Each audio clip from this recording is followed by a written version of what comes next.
నా గొప్ప తరుణం బట్టి ఎంతో వందనాలు చెల్లిస్తున్నాను.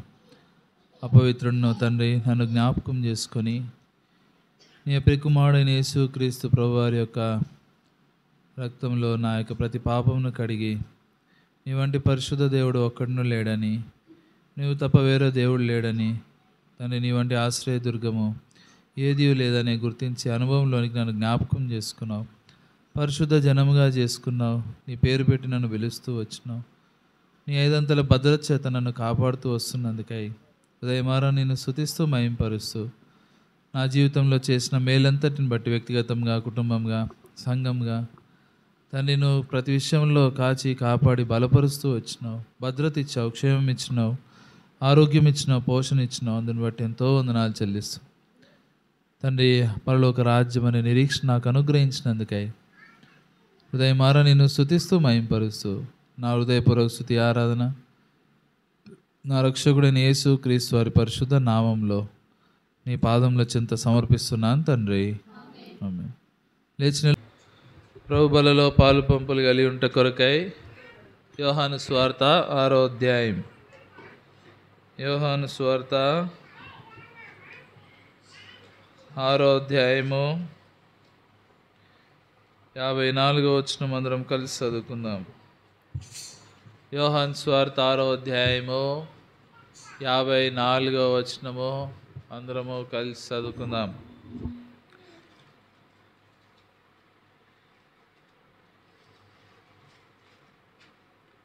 యోహాను సువార్త 6వ అధ్యాయము 54వ వచనం. నా శరీరము తిని నా రక్తము త్రాగువాడే నిత్య జీవము గలవాడు, అంత్య దినమున నేను వానిని లేపుదును. అందరం చదివినామా? చదివినట్టేనా? ఇవేనా మన గొంతుకలు? నిజంగా మన బలం తెలవాలంటే ఎక్కడ తెలుస్తుంది తెలుసా? 100కి 90% మన గొంతులోనే తెలిసిపోతుంది. ఎందుకంటే మనం కొట్లాడేది 5%. చేతులతో, కాళ్ళతో. మనం ఎక్కువ కొట్లాడేది దేంతో? అవునా కదా? మరి ప్రభు కొరకు దాన్ని మంచి గట్టిగా వాడదాం. అందరం కలిసి చదువుదాం. నా శరీరము తిని నా రక్తము త్రాగువాడే నిత్య జీవం గలవాడు, అంత్య దినమున నేను వానిని లేపుదును. ప్రభు సహాయం కొరకు చిన్న ప్రార్థన చేసుకుందాము. ప్రేమ కలిగిన తండ్రి, పరిశుద్ధుడు అయిన దేవా, మరొకసారి తండ్రి నీ పాదం చెంత చేరు వచ్చినాము. ఇంతవరకు ఆరాధించట్లో కృప చూపించినావు. తిరిగి తండ్రి వాక్య ధ్యానం విషయంలో కూడా సహాయం చేయండి తండ్రి. మేము అయోగ్యముగా, అనాలోచితముగా మాత్రం పాలు పొందకుండా యోగ్యముగా పాలు పొందుటకై సహాయం చేయమని యేసు ప్రభు మా రక్షకుడి నామంలో ప్రార్థించి వేడుకుంటున్నాను తండ్రి. ఆమేన్.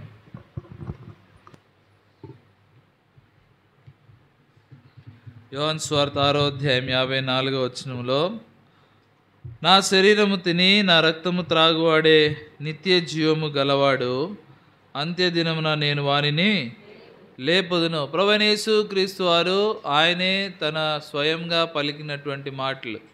యోహాను సువార్త 6వ అధ్యాయంలో ఎర్రచ్చు బైబిల్ కనుక ఉన్నట్లయితే ప్రభు మాట్లాడిన మాటలన్నీ కూడా ఎర్ర అక్షరాలతో ప్రింట్ అవుతూ వచ్చినాయి.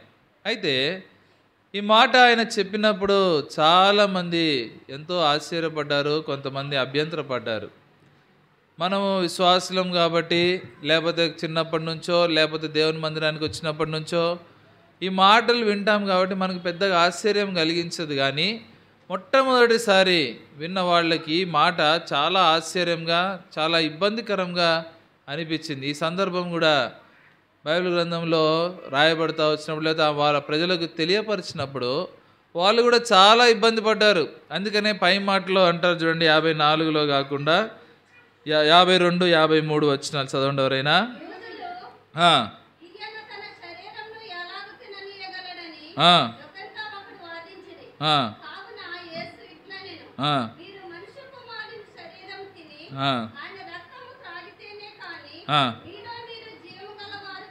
ఆ 52వ వచనంలో వాళ్ళు వాదిస్తూ వచ్చారు. యూదులు వాదిస్తున్నారంటే ఒకరితో ఒకరు వివాదము, గొడవ చెప్తూ ఉన్నారు. ఏమని? ఈయన ఎలాగూ చెప్పండి. నువ్వు వచ్చిందే చెప్పడానికే, నువ్వు చెప్పుకొని పో అంటే కుదరదు. ఏమన్నాడు ఆయన? 52వ వచనంలో ఏం రాయబడింది? ఈయన తన శరీరమును ఎలాగూ తిననీయగలడు అని ఒకరితో ఒకరు వాదించారు. కేవలము అక్షరానుసారంగా మాత్రమే దేవుని యొక్క మాటలు వారు అర్థం చేసుకున్నారు. కాబట్టి వాళ్ళు ఏమనుకున్నారు? శరీరంను తినాలి, రక్తంను త్రాగాలంటే ఆయన శరీరంను పీక్కొని తినాలా, ఆయన రక్తం తాగాలా అనే ఆలోచన వారి మధ్యలో నుంచి బయలుదేరుతూ వచ్చింది. అంతేకాకుండా కేవలము భౌతికమైన విషయాల విషయంలోనే వాళ్ళు ఎల్లకాలము దేవుని మీద ఆధారపడి ఆయనను వెంబడించినారు. కానీ దేవుడు చెప్పే మాటలు ఇహలోక సంబంధమైనవి కావు, పరలోక సంబంధమైనవి. ఆత్మ సంబంధంగా మనం ఈ లోకంలో జీవించాలనే ఉద్దేశాన్ని వాళ్ళు మర్చిపోయి కేవలం భౌతికంగా మాత్రమే ఆలోచించిన వారుగా ఉన్నారు. కాబట్టి వారి మధ్యలో ఏమొచ్చింది? వాదం వచ్చింది. మన మధ్యలో వాదం ఎందుకు వస్తుంది చెప్పండి? ఇప్పుడుగా ఎందుకు వస్తుంది? ఎవరైనా వాదం పెట్టుకుంటున్నారు, గొడవ చేస్తున్నారు, గట్టిగా కోపడుతున్నారు, మీద పడి మాట్లాడుతున్నారంటే ఏమన్నట్టు? వాళ్ళు కేవలము శరీర సంబంధంగా మాత్రమే విషయాలను, సంగతులను ఆలోచిస్తున్నారు, దాని ప్రకారమే అర్థం చేసుకుంటున్నారు, అలాగే జీవిస్తున్నారు. అంతేగాని ఆత్మ సంబంధంగా వారు సరైన గ్రహింపులోనికి రాలేదనే సంగతిని మనం ఈ యొక్క భాగాన్ని బట్టి అర్థం చేసుకోవచ్చు. కాబట్టి వాడు కొట్లాడినాడు కాబట్టి నేను కొట్లాడాలి అనుకుంటే వాడికి మనకి ఏమాత్రమో తేడా లేదు. కాబట్టి ఎవరి వ్యక్తిగత జీవితం, అందుకని ప్రభు యొక్క బల్ల ప్రతి మనుష్యుడు ఏం చేయాలంటే తనను తాను పరీక్షించుకోవాలి. అంతేగాని వాడు అట్లా ఉన్నాడు, వీడు ఇట్లా ఉన్నాడు, నేను కూడా అట్లా ఉంటే సరిపోద్ది అనుకుంటే ఏమాత్రం కూడా సరిపోదు. ఇక్కడ భిన్నమైన వ్యక్తులు ఉన్నారు 6వ అధ్యాయంలో. అందుకనే ఆయన తన రక్తమును, తన యొక్క శరీరమును తినాలి, త్రాగాలని చెప్పేదానికన్నా ముందు 6వ అధ్యాయంలో చాలాసార్లు ఆయన ఏం చెప్తాడు? ఇదిగో పరలోకం నుంచి దిగి వచ్చిన ఆహారము నేనే అని చెప్తున్నాడు. జీవాహారము నేనే అని చెప్తున్నాడు. పరలోకం నుంచి నేను దిగి వచ్చిందే మీకు ఆహారముగా చేయబడటానికి అనే సంగతులను వాళ్ళకు బయలుపరిచిన తర్వాత అప్పుడు నా శరీరాన్ని తినండి, నా రక్తాన్ని త్రాగండి అని చెప్పినప్పుడు అయినప్పటికీ కూడా వాళ్ళు గ్రహించలేక, దాన్ని జీర్ణించుకోలేక వారు వాదం చేస్తున్నారు. అందుకనే ఇక్కడ చూడండి ఏమంటున్నాడు? యోహాను సువార్త 6వ అధ్యాయము 41వ వచనం.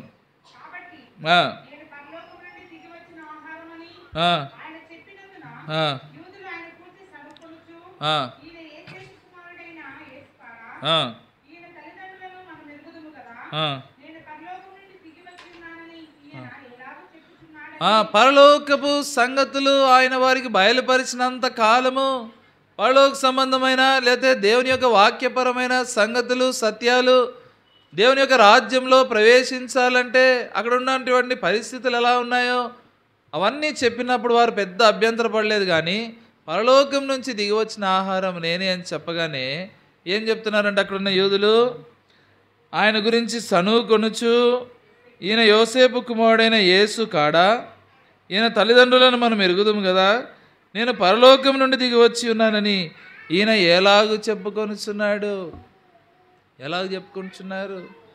అంతకుముందు వరకు కూడా వాళ్ళ మధ్యలోనే ఉన్నాడు, వాళ్ళతోనే నివసించాడు, వాళ్ళతోనే పెరిగినాడు, వాళ్ళతోనే పెద్దవుతా వచ్చాడు. వచ్చిన తర్వాత ఇప్పుడు వాళ్ళకి వాక్యం చెప్పినంతసేపు బాగానే ఉంది. కానీ ఎప్పుడైతే వాళ్ళని ఇంకొక స్థాయిలోనికి నడిపించడానికి వాళ్ళని కొంచెము కఠినమైన విధానంలో వాళ్ళు క్రమశిక్షణ పెంచాలి అని దేవుడు ఆలోచించి వారి మధ్యలో పలుకుతా వచ్చినప్పుడు వాళ్ళు ఏం చేసినారంటే తట్టుకోలేకపోయినారు. తట్టుకోలేక సణుగుతా వచ్చారు. ఇప్పుడు సణుగులు ఎందుకు వస్తాయంటే మన యొక్క స్థాయిని సమీపించలేక, మన గురించి మనతో చెప్పలేక ఇక్కడ పక్కన మాట్లాడుకుంటారు. అప్పుడే సణుగులు గొనుగులు ఆరంభమవుతాయి. ఎవరైనా మన గురించి సణుగుతే ఏం చేయాలా? ఏం బాధపడద్దు. ఏమనుకోవాలా? నేను ఒక మెట్టు ఎక్కినాను, నేను ఇంకొంచెము వాళ్ళకన్నా ఒక ముందు స్థాయిలోనికి వెళ్ళినాను, అందుకనే వీళ్ళు ఇప్పుడు ఏం చేస్తారు? నా గురించి సణుక్కుంటా ఉన్నారు.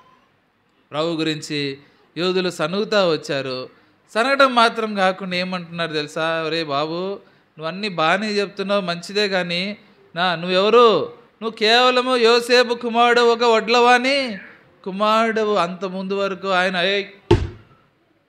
అంతకుముందు వరకు ఆయన యొక్క భౌతికమైన స్థితులు గుర్తుకు రాలేదు.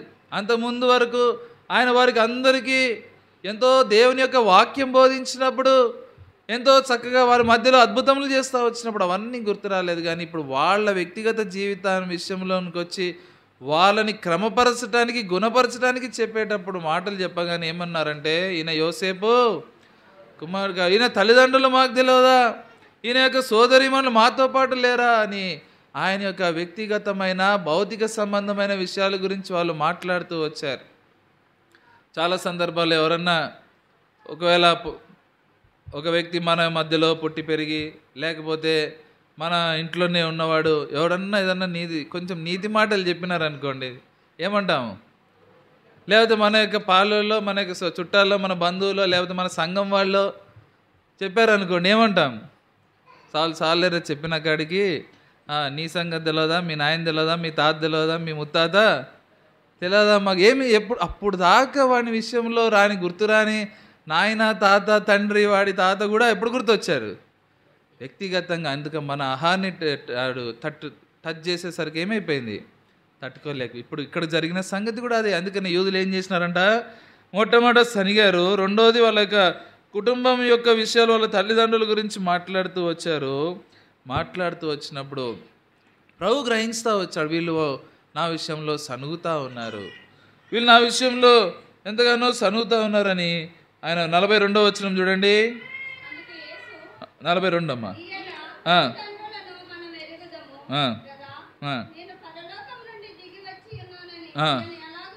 ఎలాగూ చెప్పుకొనిచున్నాడు. వీళ్ళందరూ మనకు తెలిసినప్పుడు మన మధ్యలో మన ముందు పుట్టినవాడు ఈయన ఏం చెప్తున్నాడు, పరలోకం నుంచి దిగి వచ్చానని ఈయన ఎలాగ చెప్పుకుంటున్నాడు అని. ఇప్పుడు చదవండి, మీలో మీరేం చేయకూడదు, సణుకోవద్దు. ప్రభు యొక్క రక్తంలోనికి, ప్రభు యొక్క శరీరంలోనికి పాలు పంపులు కలిగి ఉండే మనం ఏం చేయొద్దంట, మనకు ఉండకూడని మొదటి లక్షణం, మీలో మీరు సణుకోవద్దు. సణుగుతున్నామా? ఎన్నిసార్లు సణుగుతున్నాము? ఎవరి గురించి సరుగుతున్నాము? ఎందుకు సణుగుతున్నాం? కొంచెం మనకు అననుకూలత కలంగానే ఏం చేస్తాము, సణుగుతాము. కొంచెం మనకి ఇబ్బంది అనిపించింది అనుకో, నాకు అంకుల్ చెప్పినాడు 1 గంటకి ఎట్టి పరిస్థితుల్లో ముగించాల్సిందే అని. 1 గంట దాటింది అనుకో, ఏమొస్తుంది? ఫస్ట్ మనకు వచ్చేది ఏంటి? చాలేవా నువ్వు వచ్చిందే లేటుగా, మళ్ళీ ఇంకా మాకు ముచ్చట్లు చెప్తున్నావు అని అనుకుంటాం కదా, అవునా కదా? ఒక్క అరగంట లేట్ అయింది అనుకో, అంకుల్ నువ్వు ఎటన్నా పోగాని ఇంకోసారి వీడిని పిలిస్తే మాత్రము నేను మందిరానికి రామని కూడా చెప్తాం. కాబట్టి మనకు వచ్చేటువంటి మొట్టమొదటి విషయం ఏంటంటే ఏమొస్తుంది, సణుగుతాం. ప్రభు గ్రహించినాడు. గ్రహించి, అయ్యా మీలో మీరు ఎందుకు సణుగుతా ఉన్నారు, ఎందుకు సణుగుతున్నారు? నా తండ్రి నన్ను చూడండి తర్వాత మాట,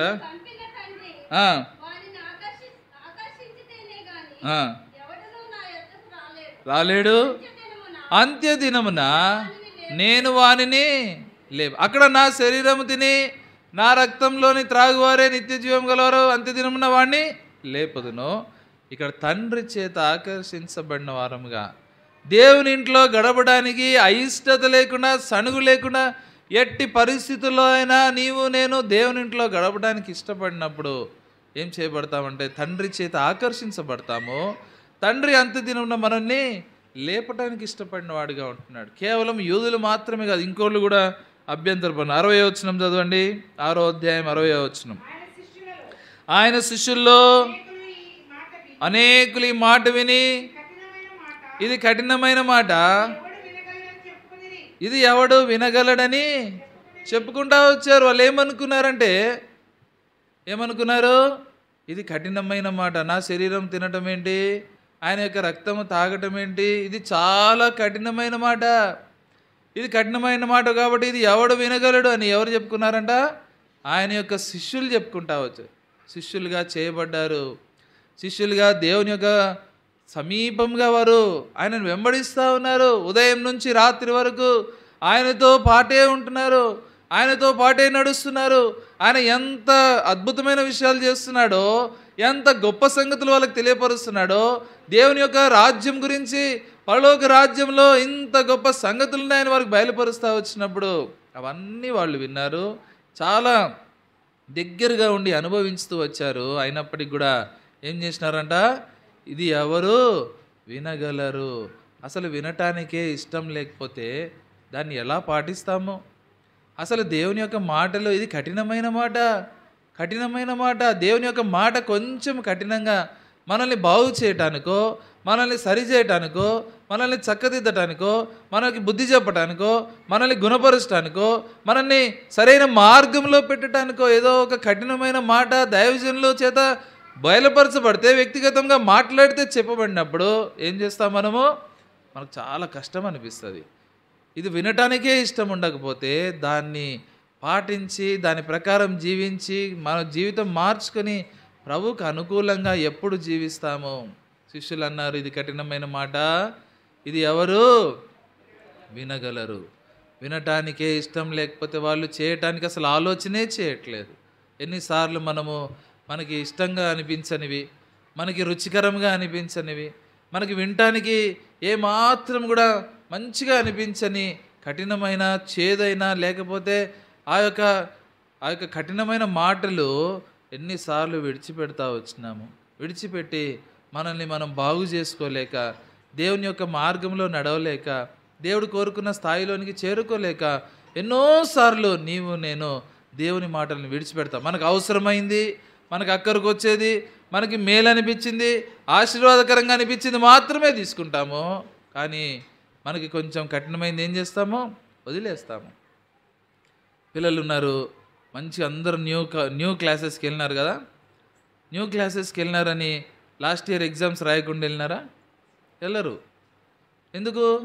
అయ్యో పరీక్షలు నాకు కఠినం, నేను రాయను, నేను సమ్మర్ హాలిడేస్ అన్నీ బాగా తిరిగి ఆడుకొని నెక్స్ట్ ఇయర్ మంచి క్లాస్కి వెళ్తా అనుకుంటే ఒప్పుకుంటారా? ఒప్పుకోరు. కఠినమైన పరిస్థితులైనా సరే, అది కొంచెం ఇబ్బందికరంగా అనిపించినా సరే అది మనకేం చేస్తాయి? మేలు చేస్తాయి. మన యొక్క స్థాయిని పెంచడానికి పరీక్షలు అనేవి మనకు ఉపయోగపడతాయి. అందుకనే ప్రతివాడు ఏం చేయాలంట? తన్ను తాను పరీక్షించుకోవాలి. సణుగుతున్నామా? లేకపోతే ఇది కఠినమైన మాటని, దేవుని యొక్క మాట విడిచిపెడుతున్నామా? దేవుని యొక్క మాటకు లోబడకుండా కేవలం మనకు అనుకూలమైన మాత్రమే విని మిగతా వాటిని విడిచిపెడుతున్నామేమో చూడండి. ఎందుకంటే ఇక్కడ శిష్యులు కూడా విడిచిపెట్టినారు. చూడండి ఆ మాట చదువుదామా. 66వ వచనం.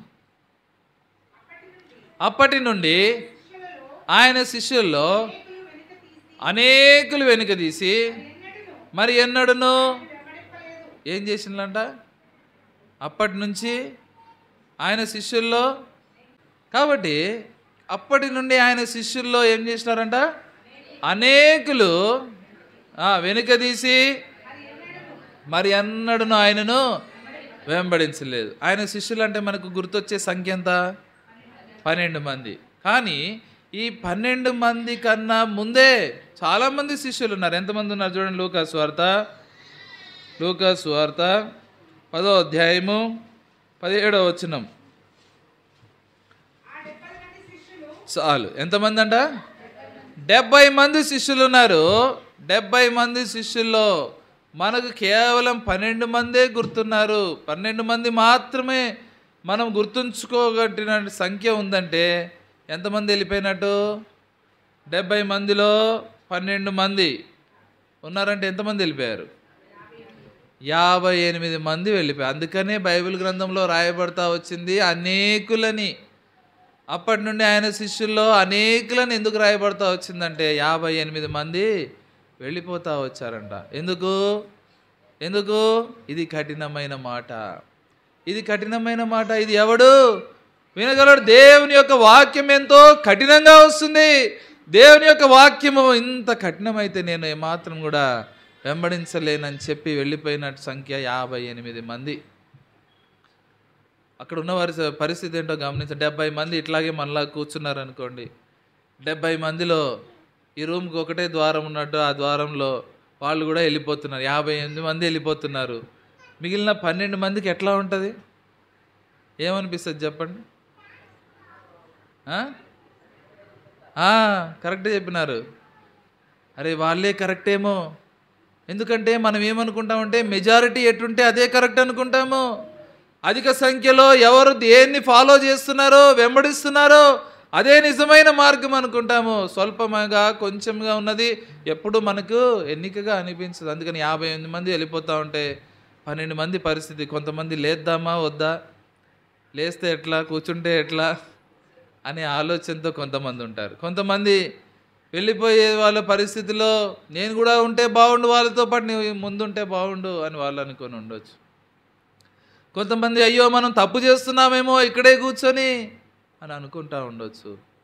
ఈ 12 మందే మిగిలిపోయాను. కానీ ఈ 12 మంది ఈ రోజు వరకు మనం గుర్తుంచుకోవడానికి గల కారణం ఏంటంటే కష్టంగానో ఇష్టంగానో ఏదో ఒక రీతిగా ప్రభు యొక్క మాట విన్నారు, ప్రభు మాటకి లోబడినారు, ప్రభు మాట వినటానికి కఠినమైనా సరే అంగీకరించినారు.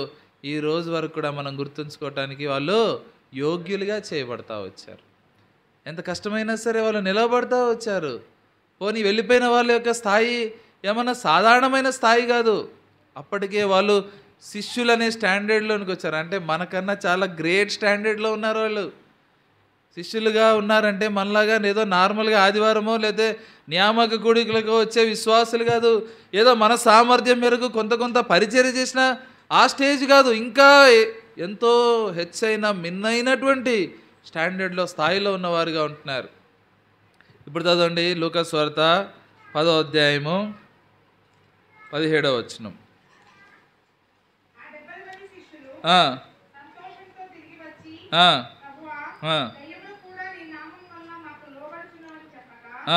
చాలు. ఏం చేస్తున్నారంట? ఆ 70 మంది శిష్యులు వచ్చారు. వచ్చి ఏమంటున్నారు? ప్రభువా దయ్యములు కూడా నీ నామమున మాకేం చేయబడతా వచ్చినాయి?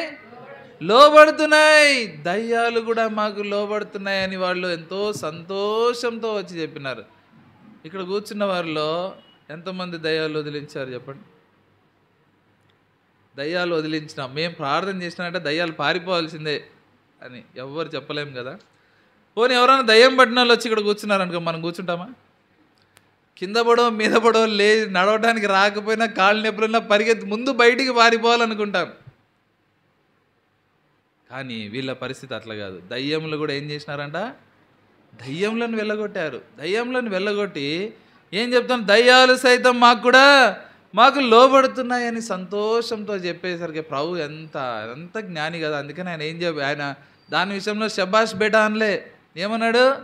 చదవండి కింద 18వ వచనం.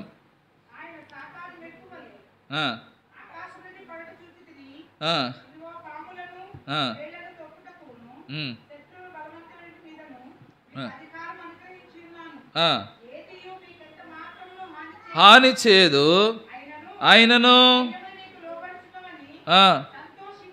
దయ్యములు మీకు లోబడుచున్నవని సంతోషింపక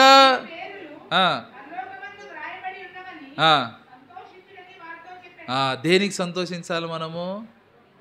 నాకు అది లేదు, నాకు పెద్ద బంగ్లా లేదు, లేకపోతే నాకు పెద్ద అనుకున్నవన్నీ అవ్వట్లేదు, నాకు ఏదో లేని దానికోసము, ఏదో బయట వారు కలిగిన దానికోసము సంతోషించి ప్రలాపించి ఏడ్చి గోల చేయడం కాదు. కానీ ఎందుకు సంతోషించాలంట?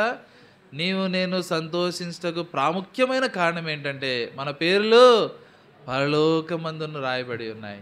మన పేర్లు పరలోకమందు రాయబడి ఉన్నాయనే సంగతిని నేను గుర్తించుకొని ఏం చేయాలంటే ఎల్లప్పుడూ సంతోషంగా ఉండేవారుగా ఉండాలా. చూసారా, ఇంత స్థాయిలో ఉన్నవారు కూడా మోసపోవటానికి అవకాశం ఉంది. శిష్యులు సైతము మోసపోతా వచ్చారు. అందుకనే ఆ యొక్క అంత్యదినమున విశ్వాసము కనుగొందున అని పేతురు పత్రికలో రాయబడతా వచ్చింది. మనలో అటువంటి విశ్వాసం ఉందా? నా శరీరం తిని నా రక్తం త్రాగువాడే నిత్య జీవం గలవాడని ప్రభు చెప్తా ఉన్నాడు. ఈ నిత్య జీవంలోనికి నేను ప్రవేశించాలంటే ఏం చేయాలా? మన పేర్లు పరలోకమందున రాయబడి ఉన్నామని తెలుసుకొని దేవుని యొక్క వాక్యం ఎంత కఠినంగా వచ్చినా సరే, ఎంత ఇబ్బందికరంగా అనిపించినా సరే దాన్ని ఏం చేయాలా? ఖచ్చితంగా దానికి లోబడి దాన్ని వెంబడించే వారంగా ఉండాలి. అప్పుడు నేను మన యొక్క జీవితంలో ప్రభు కోరుకున్న స్థాయిలోనికి నడుచుటకు ప్రభువే మనల్ని బలపరిచి నడిపించేవాడుగా ఉంటున్నాడు. అందుకనే వాళ్ళ స్థాయి ఎంత ఎక్కువైనా సరే వాళ్ళు మోసపోతావచ్చు. ఈ దినాల్లో నేను దేనికి మోసపోతున్నాము? ఎన్నోసార్లు మోసపోతాం, ఎన్నో విషయాల్లో మోసపోతాం. చాలా తాత్కాలికమైన క్షణికమైన వాటికి కూడా మోసపోతూ ఉన్నాము. కానీ దేవుని విడిచిపెడుతున్నాం అనే సంగతిని నేను మర్చిపోతున్నాం. ప్రభువుని విడిచిపెట్టి ఆ మోసంలో గురైపోయినాక, ఆ మోసంలోకి దిగిపోయినాక, నష్టపోయినాక అప్పుడు తెలుసుకుంటే ఎంతో నష్టం, ఎంతో దూరం అయిపోయేటువంటి పరిస్థితుల్లోనికి నేను వెళ్ళిపోతాను. ఒక్కసారి శిష్యులనే స్టాండర్డ్లో నుంచి బయటకు వచ్చి విశ్వాసులుగా మాత్రమే పిలువబడిన తర్వాత మళ్ళీ విశ్వాసులుగా నుండి శిష్యులనే స్థాయిలోనికి రావడానికి ఒక జీవితకాలం కూడా సరిపోదేమో. ఈరోజు నేను ఏ స్థాయిలో ఉన్నామో? ఇంకా ప్రాథమికమైన స్థాయిలోనే ఉన్నామా? ప్రభు గురించి అర్థం చేసుకుంటున్నామా? ప్రభు మనతో మాట్లాడుతున్నాడా? ప్రభు మనతో సంభాషించినప్పుడు గ్రహించగలుగుతున్నామా? దాన్ని స్వీకరించగలుగుతున్నామా? లేకపోతే మాట్లాడిన శిష్యులు అనేది కఠినమైన మాటని విడిచిపెడుతున్నామా? లేకపోతే ఎంత కష్టమైనా సరే, నా జీవితంలో ఎలాంటి పరిస్థితుల్లో అయినా సరే నా ప్రభువుని నేను వెంబడిస్తాను, నా ప్రభువును నా జీవితంలో అనుమతించిన వాటి అన్నిటిని బట్టి నేను సంతోషంతో నా పేరు పరలోకమందు రాయబడిందని ఆ యొక్క సంతోషంతో ముందుకు వెళ్ళగలుగుతున్నామా? నేను పరీక్షించుకోవాలి. కానీ ఇక్కడ చూసినట్లయితే చూడండి, ఒక్క వ్యక్తి చాలా అద్భుతంగా దేవునికి జవాబిస్తా వచ్చినాడు. యోహాను సువార్త 6వ అధ్యాయము 67వ వచనం. మీరు కూడా వెళ్ళిపోవాలని ఉన్నారా అని 12 మందిని అడగగా, ప్రభువా ఎవని యొద్దకు వెళుదుము? నీవే నిత్య జీవపు మాటలు గలవాడవు, నీవే దేవుని పరిశుద్ధుడవని మేము విశ్వసించి ఎరిగి ఉన్నామని ఆయనతో చెప్పాను. ఏం చెప్తున్నాడు? యేసుక్రీస్తు ప్రభువారు అడుగుతూ వచ్చాడు. యేసుక్రీస్తు ప్రభువారు ఆ 58 మంది వెళ్ళిపోతూ ఉంటే ఆయనకు దుఃఖము ఎంత పొంగుతూ వచ్చిందో, ఎంత బాధపడుతూ వచ్చినాడో. నేను దేవుని యొక్క మాట వినలేక, దేవుని యొక్క మార్గంలో నుంచి తొలగిపోయి సొంత దారులు నేర్పరచుకొని పక్కదారులు నడుస్తూ ఉన్నప్పుడు ప్రభు కూడా ఎంతో దుఃఖపడేవాడుగా ఉంటున్నాడు. ప్రభు కూడా ఎంతో వ్యసనపడేవాడుగా ఉంటున్నాడు. తిరిగి బాహాటముగా సిలువ వేసినప్పుడు ఆయన ఎంత వేదన అనుభవించినాడో.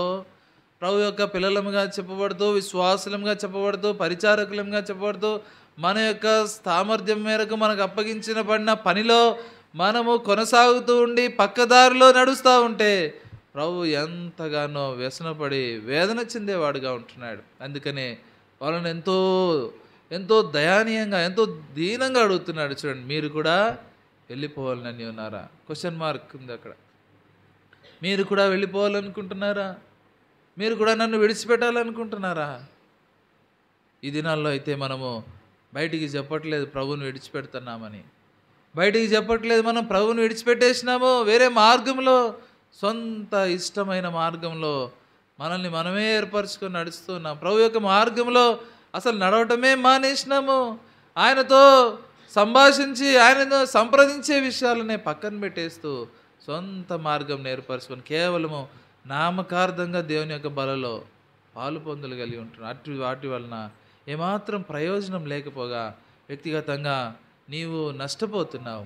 దేవుని యొక్క మార్గమును చూడలేకపోతా ఉన్నావు. దేవుని యొక్క విషయాలు గ్రహించలేకపోతా ఉన్నావు. సంఘం విషయంలో, కుటుంబం విషయంలో దేవుని యొక్క మార్గంలో నడిపించాలనే సత్యాన్ని నేను విస్మరించి కేవలం మన యొక్క స్వయానికి మాత్రమే సంతోషించేటువంటి పరిస్థితుల్లోకి ఎన్నోసార్లు నడుస్తున్నాం. కారణం ఏంటంటే దేవుని యొక్క మాట ఉన్నట్టుగా స్వీకరించలేకపోతున్నాం.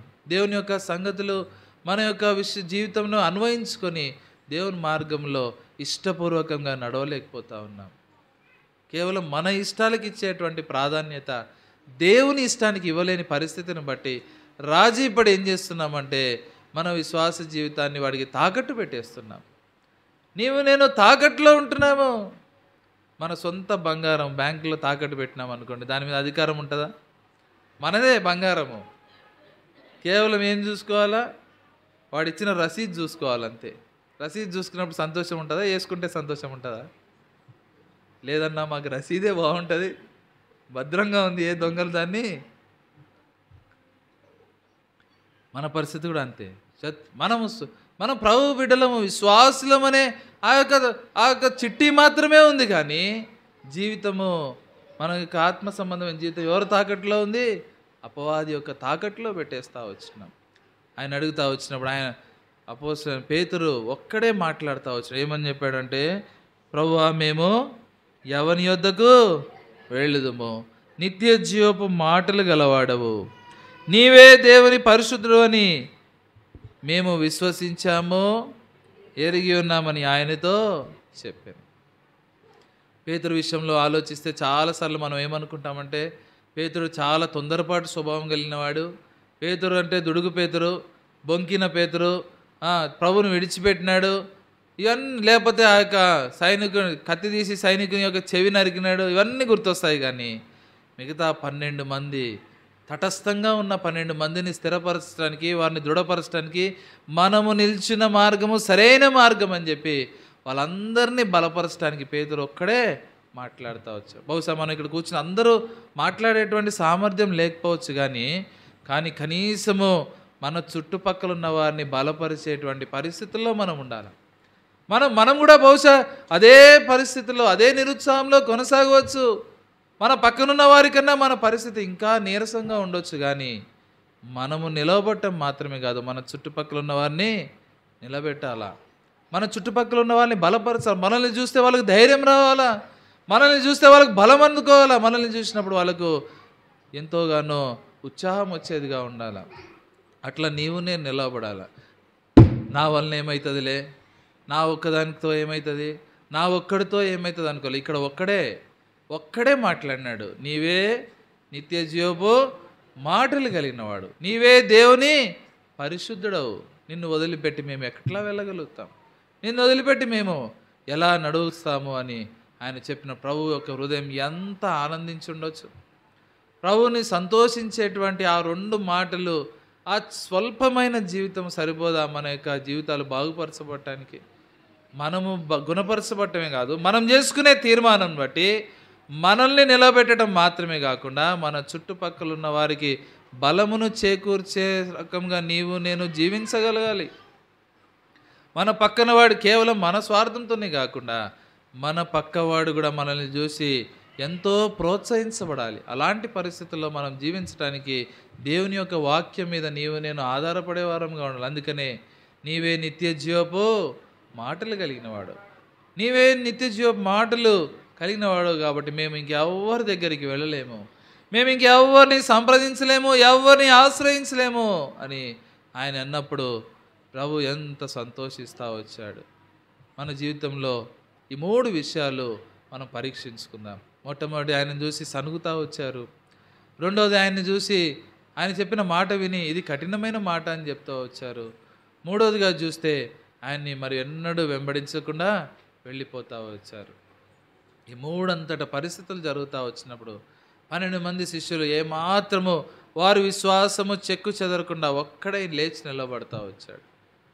12 మందిలో ఒక్కడు నిలబడినాడంటే కనీసం ఇక్కడ ఒక 30-40 మందిలో ఎంతమంది నిలబడాలా? కనీసం 2-3 ప్రభు కోసం నిలబడేవారుగా ఉండి మిగతా వారందరినీ బలపరిచేటువంటి పరిస్థితుల్లో మన యొక్క జీవితం నడవగలిగితే ప్రభు మార్గంలోనికి నడిపించడానికి దేవుడు మనకు సామర్థ్యం అనుగ్రహించేవాడుగా ఉంటాడు.